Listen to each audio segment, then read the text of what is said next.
सरकार जिसको आप लीड कर रहे थे दिल्ली गई थी, सेंट्रल लीडरशिप से बात हुई है कांग्रेस की, क्या कुछ बातें ऐसा निकल कर आई? देखिए, आरडीजी के मामले में हमने अपने राष्ट्रीय अध्यक्ष खड़गे जी को, राहुल गांधी जी को, सभी मंत्रिमंडल के सदस्यों ने अपने विचार वहां व्यक्त किए। ये प्रदेश के साथ बहुत बड़ा अन्याय हो रहा है, इसमें सरकार की बात नहीं है, ये प्रदेश के लोगों का हक है और एक अधिकार है। अगर ये अधिकार आज हम खो देंगे, जो संविधान के द्वारा हमको दिया गया है, उससे हमें बहुत नुकसान होगा और भविष्य में इसको दोबारा लाने में बहुत मुश्किल होगी। ये बात हमने उनके पास रखी है और निश्चित तौर पर फाइनेंस मिनिस्टर से हमने मुलाकात करनी थी, लेकिन वो सोमवार को बेंगलोर गए हुए थे, उनसे बात नहीं हो सकी। उसके बाद हम अभी आगे की रणनीति को आगे कैसे आगे बढ़ना है उस दृष्टिकोण से हम आगे बढ़ेंगे। तो क्या तैयारी है सर? निश्चित रूप से हमने उनसे कहा है कि आप आरडीजी का मुद्दा किसी 17 प्रदेशों से संबंधित नहीं है। अब केरला की तुलना आप हिमाचल से करोगे तो गलत बात है। आरडीजी उन राज्यों के लिए थी जो राज्य का व्यय और आय के बीच अंतर है। जो राज्य के आय और व्यय के बीच ज्यादा अंतर नहीं, उनके लिए नहीं है।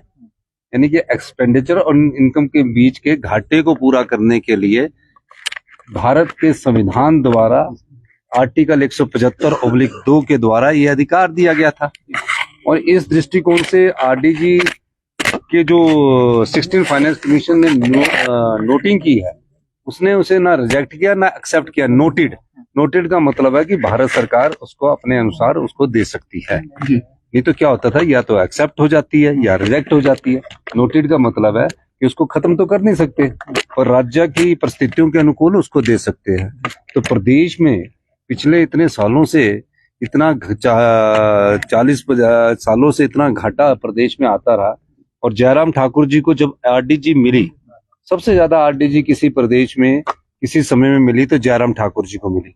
वो कोई इसलिए नहीं मिली थी कि जयराम ठाकुर जी ने अपना केस अच्छा प्ले किया, वो इसलिए मिले थी कि जो हमारा आय थी और व्यय में काफी अंतर था, उसकी परिपूर्ति के लिए मिली थी। क्या था? उसकी परिपूर्ति के लिए मिली थी। अब 54,000 करोड़ रुपया उनको आरडीजी मिली, 16,000 करोड़ उनको जीएसटी मिला। और जब जयराम जी मुख्यमंत्री बने उस समय लोन कितना था? 48,000 करोड़ रुपया। उस 48,000 करोड़ को स्टेबल करने के लिए कि और ज्यादा ये लोन ना ले, उसके बाद उन्होंने 45,000 करोड़ रुपया ऑनलाइन लोन ले लिया।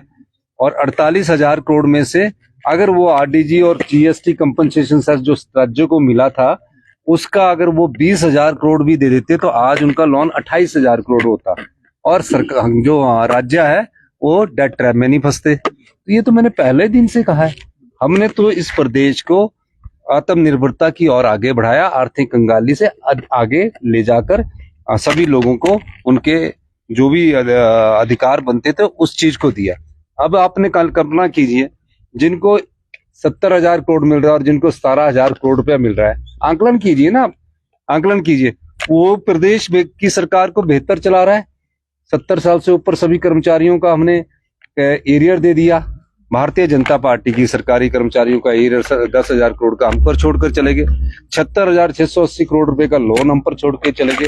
तो जयराम ठाकुर जी ने इस प्रदेश की संपदा को लुटाया और जो आरडीजी मिली उसका भी दुरुपयोग किया। अगर उसका दुरुपयोग लोन को वापस करने में मिलता तो प्रदेश के हालात में ऐसी स्थिति पैदा नहीं होती। जंतर मंतर या कहीं और भी आंदोलन करेगी? देखिए, ये सब एक रणनीति के अंग है। ये आने वाले समय में आपके सामने धीरे धीरे सब आएगी। तो हिमाचल सदन में जो रेड हुई है सर, उस पर क्या कहेंगे? आप खुद वहां पर मौजूद थे उस रेड के दौरान। देखिए, जब हिमाचल सदन में रेड हुई, बड़ा दुर्भाग्यपूर्ण है और बिना वारंट के मैं वहां ठहरा हुआ था और हमारे यूथ कांग्रेस के लड़के वहां आते हैं और उसका आज मैं देख रहा था कि भारतीय जनता पार्टी के प्रदेश अध्यक्ष ये कह रहे थे कि सीएम के ऑफिस से बुकिंग होती है।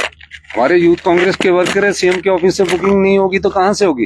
वो कोई किसी पद पर थोड़ी है। तो मैं उनकी बुकिंग करता हूँ और उन्हीं की बुकिंग नहीं करता, आम जनता की बुकिंग करता हूँ। पत्रकार महोदय कोई बोलते हैं उनकी भी बुकिंग करता हूँ और कोई आदमी मेरे को फोन भी कर दे तो मैं उनकी भी बोल देता हूँ कि भैया इनको कमरा दे देना। कमरे का वो किराया देते हैं और हिमाचल के लोगों के लिए हिमाचल भवन है। अगर वो ठहरे हुए थे, अगर किसी ने इस प्रकार की रेड करनी थी तो उसकी पहले जानकारी आरसी को दी जानी चाहिए थी। आरसी को भी जानकारी नहीं दी गई, मुझे भी जानकारी नहीं दी गई। मुझे तो हमारे विधायक सुरेश कुमार जी वहां ठहरे थे, उनसे पता लगा। और जो लोकतंत्र की एक प्रक्रिया है, लोकतंत्र में अगर कोई विरोध करता है, शांतिप्रिय तरीके से विरोध करता, तो वो विरोध नहीं माना जाना चाहिए। अगर उन्होंने शांतिप्रिय तरीके से बनियान खोल के विरोध किया तो उसको विरोध नहीं माना जाना चाहिए। यूथ कांग्रेस ऐसे प्रदर्शन हमेशा करती रही। हम जब यूथ कांग्रेस में थे तब भी प्रदर्शन करते रहे। उदय भान जी की भी गिरफ्तारी आज हुई है। बड़ा दुर्भाग्य है कि उदय भान जी की और यूथ कांग्रेस के वर्करों की गिरफ्तारी हुई है। ऐसे समय क्या होता था कि उनको सिर्फ चेतावनी देके छोड़ दिया जाता था कि अगली बार आपने ऐसा नहीं करना, लेकिन इस बार ऐसा हुआ है, तो ये गलत बात है। देखिए, राज्यसभा का चुनाव के लिए भी काफी दिन है और राज्यसभा के चुनाव का फैसला हाईकमांड करती है। माननीय श्री राहुल गांधी जी, श्री खड़गे जी राज्यसभा का कौन प्रत्याशी होगा उसका चयन करते हैं और उसके बाद हम उनको वोट डालकर राज्यसभा भेजेंगे। सर, आरडीजी को लेकर प्रधानमंत्री से अभी कोई टाइम नहीं मिला। मैं तो चाहूंगा कि इस मामले में भारतीय जनता पार्टी सहयोग करे, पर वो सहयोग करने के पक्ष में नहीं है। ये बड़ी विडंबना है। 15वें फाइनल कमीशन के पास जयराम जी ठाकुर और भारतीय जनता पार्टी गई, प्रदेशाध्यक्ष भी गए कि आरडीजी मिलनी चाहिए। 16वें के पास भी गए और विधानसभा में हिमाचल के हितों और अधिकारों की रक्षा करने की बात आई तो वो हल्ला करते रहे। तो वो कहाँ प्रदेश के हित होंगे? तो जो जनता के हित और प्रदेश के हित की लड़ाई लड़ेगा, जनता भी सब देखती है। तो ये बड़ा दुर्भाग्य है।